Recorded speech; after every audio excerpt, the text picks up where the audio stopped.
Good morning, everybody. It's Richard Fink, lawyer who specializes in workers' compensation law. Today is our Injured Workers Legal Side podcast with Richard and Paul.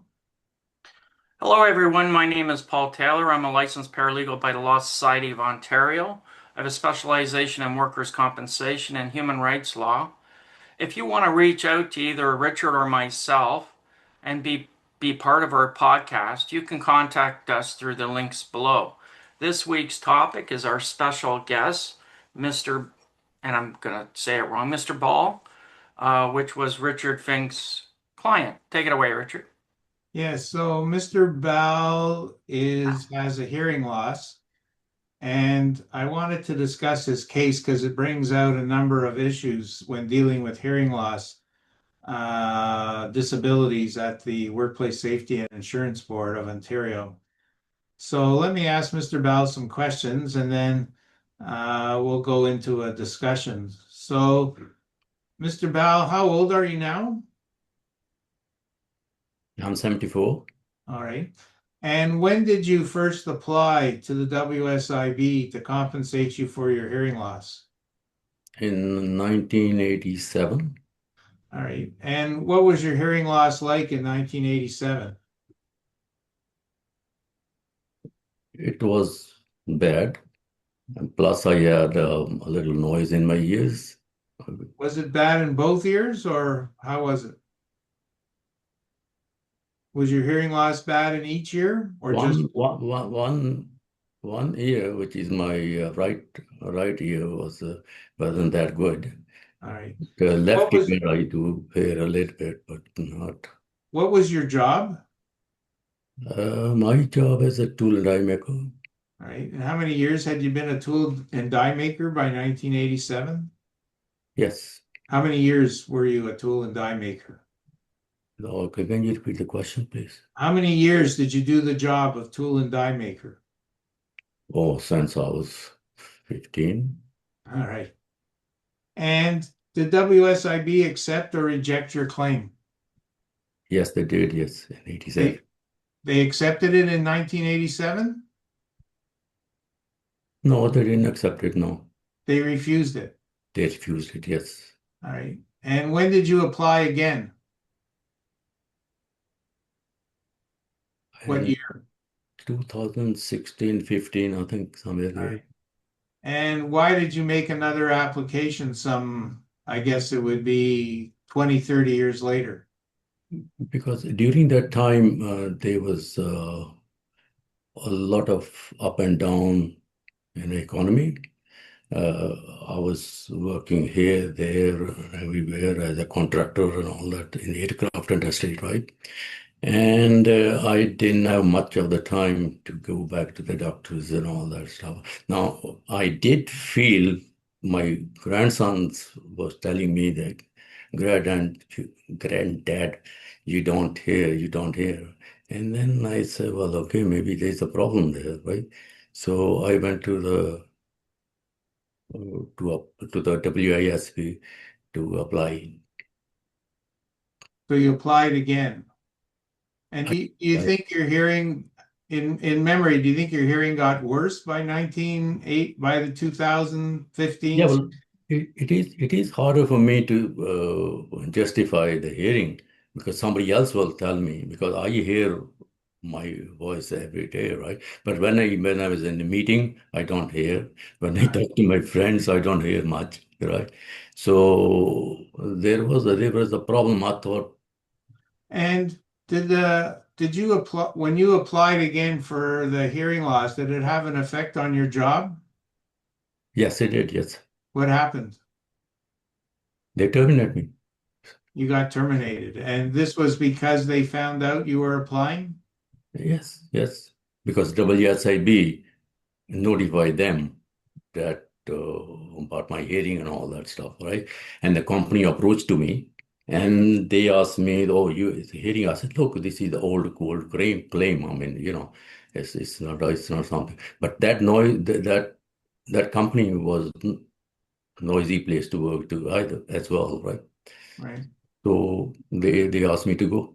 How much money did you get from the WSIB in 2016 because of your hearing loss? Roughly, how much did they give you? I think it was somewhere $2,500. I think they sent me a All check right. before I came to see you. All right. So they gave you a lump sum, $2,500. That's all you get plus hearing aid cost. Yeah, they did, yes. And why did you come to see me, the lawyer? Well, I come to see you because I had an injury in 87 and I asked them to reopen the case, but instead of reopening the case, they gave me the new number to that case. Right. And I told them, I said, look, I come under the old legislature, not new. Oh, no, no, no, we can't do that, right? Because you have to. So So that's the hired point. us to try and get you under the old legislation. How many years was I working for you to try and get you the highest amount of pension? I How didn't, many I years don't, how many years was I your lawyer for? I didn't understand the question. Can you Okay, I'll try one. You hired me in slowly? 2018. What year did I finish the case? Oh, you finished it somewhere. And this year, I think 2025, All 20. right. So we worked on the case for 5, 6 years. Yes, yes. Yes. And how much money are you getting a month now from the WSIB I'm getting 350 approximately. Yes, per month? yes, All right. And that goes back, you started getting it back from 2016, correct? yes. So if I do the math, it comes out to about $50,000 if you make it to age 81. So my question is, do you think that's fair? The amount of money you're getting now and the amount of money you'll get until you pass away? No, I don't think so. I don't think it's fair. Why do you say that? Why I say that where the way the things, the cost of living is rising, and it's a hard, especially the grocery. Grocery is going up every day by day. I mean, you cannot pull that kind of money. All right. So I'll flip it back to Paul. Paul, what are your thoughts on this semi Well, fiasco? no, this is typical, sadly. Is that like first he mentions Mr. Ball, sorry, not he. Um Bow. Sorry, I butcher my clients' names all the time and I do apologize. Um he mentions that he's a tool and die maker, and to me that's a good paying job. And he goes from that to basically, as I keep screaming about, living a life of poverty and possibly homelessness. This is beyond frustrating. Then he mentions about his employer firing him. Why? Because he has a disability. They don't say we're going to take care of our workers when you get hurt. You're with us for life. No. As soon as when you become a liability, as they say, they get rid of you. It went from the 50s and 60s and 70s where workers were considered a part of the company as human beings to you're an asset and a liability, like a number on a balance sheet that numbers peoples are dealing with it. And in that case, they could have retrained them, put them in the office, they could have helped them in some way.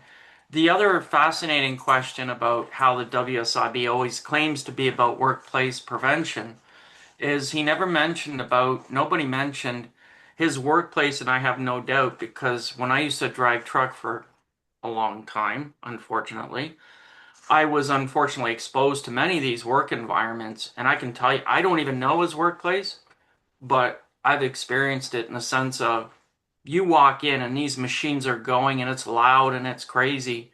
And to be quite honest, Richard, I never seen any with hearing protection or anything, nor was I ever offered any, you know, and that's one big issue that employers and the government, being WSIB and the Ministry of Labor, don't take very seriously. is the fact that they could prevent a lot of these and they don't. Then when they do happen, they're denying them and then treating the worker like garbage by saying, well, this is likely your fault, or creating programs like you notice 1990. Injured workers and advocates talk about the WSIB, the Workplace Safety Insurance Act. But to me, that wasn't the most devastating thing for Mr. Bell and myself and all injured workers. It was the 1990 Act, where it literally took away our right to workers' compensation. I might also put the following proposition, which is why in sort of God's name does it take 6 years for us to litigate this question? I The, I go it's a back. long time, 6 years to be running around fighting a claim, and it's preposterous. I go back to, unfortunately, that incident where the CEO of the insurance company in New York was killed. He was murdered. I don't agree with it, but I understand the frustration of people. And workers' compensation is not insurance, as I say, and I define the difference being that workers have a right to it, whereas insurance claimants, it's a privilege. So that's my distinction.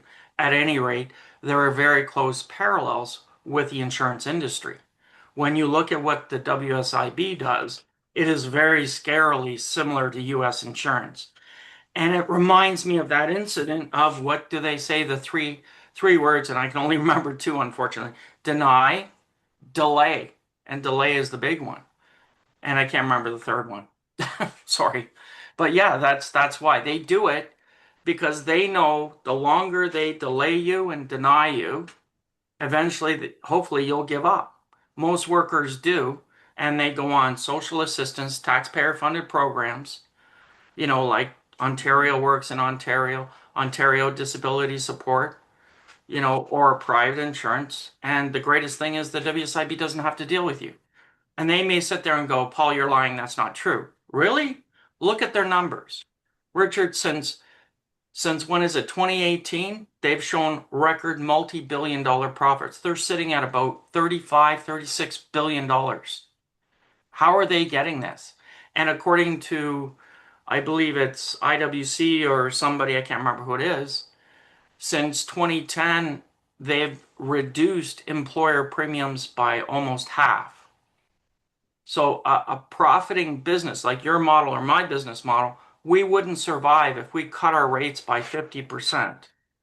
But how are they able to cut the rates by 50% and at the same time go from the red to way over in the right side in the black? Well, I The only think way is this. the tougher they are, and the more stringent they are about paying out benefits, the fewer people will take a run at trying to get the benefits because they know that the choice to do WSIB is going to be a difficult road. I might mention one other thing about Mr. Ball's case, which was uh, they denied the ringing in his ears for a number of years, saying, well, you may have some ringing, but it's not significant. Then, when they finally did allow the ringing, they said, we're not allowing it until you made your appeals, which was like 2022. So we had to go back to the appeals tribunal for a second time. First time we went there because we said his claim is from 1987, not 2018. Then we had to go back again and argue that he should get his ringing in the ears, called tinnitus or tinnitus. We argued it should be back to somewhere in the early 90s. The tribunal ruled starting in 2016, which was a lot better than 2022 or 23. But this constant litigation is a detriment to workers just saying, I need your help, please help me. Yeah, sorry, just to add, I just realized and I checked. The term is delay, deny, defend, and it's regarding a book that was written in 2010 by Jay Feynman. And he talks about, and what it is why insurance companies don't pay claim and what you can do about it. It's a book on U.S. insurance companies. Mr. Bell, did you want to add anything before we leave?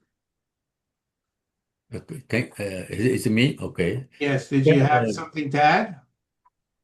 well, I think if I get a fair deal, or if everybody else gets a fair deal from WSIB, I don't think there will be any problem. But they are not doing that.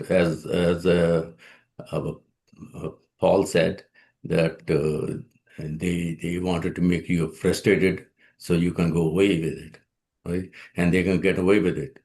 Okay. Now I had a number of issues with them. They wanted me to push me out of the door. Oh, they can't give you the old number. They can't reopen the case. They give you the new number. I know there was a trick there, right? Because the trick was that if I get the new number will be under the new legislature, right? The old number is with the old legislature, right? But then I think has to be a bit more fair to the workers, and which is not a fair to the workers. And there are a lot of people I've seen on the street who have a WSIB claim. They're not giving them anything, and I think they should be a little more fair to All work. right. Well, thank you very much, Mr. Bell. Thank you very much. Thank everyone for watching today. Thank you, sir. And we hope to see everyone next week. Take care. Thank you. Thank you.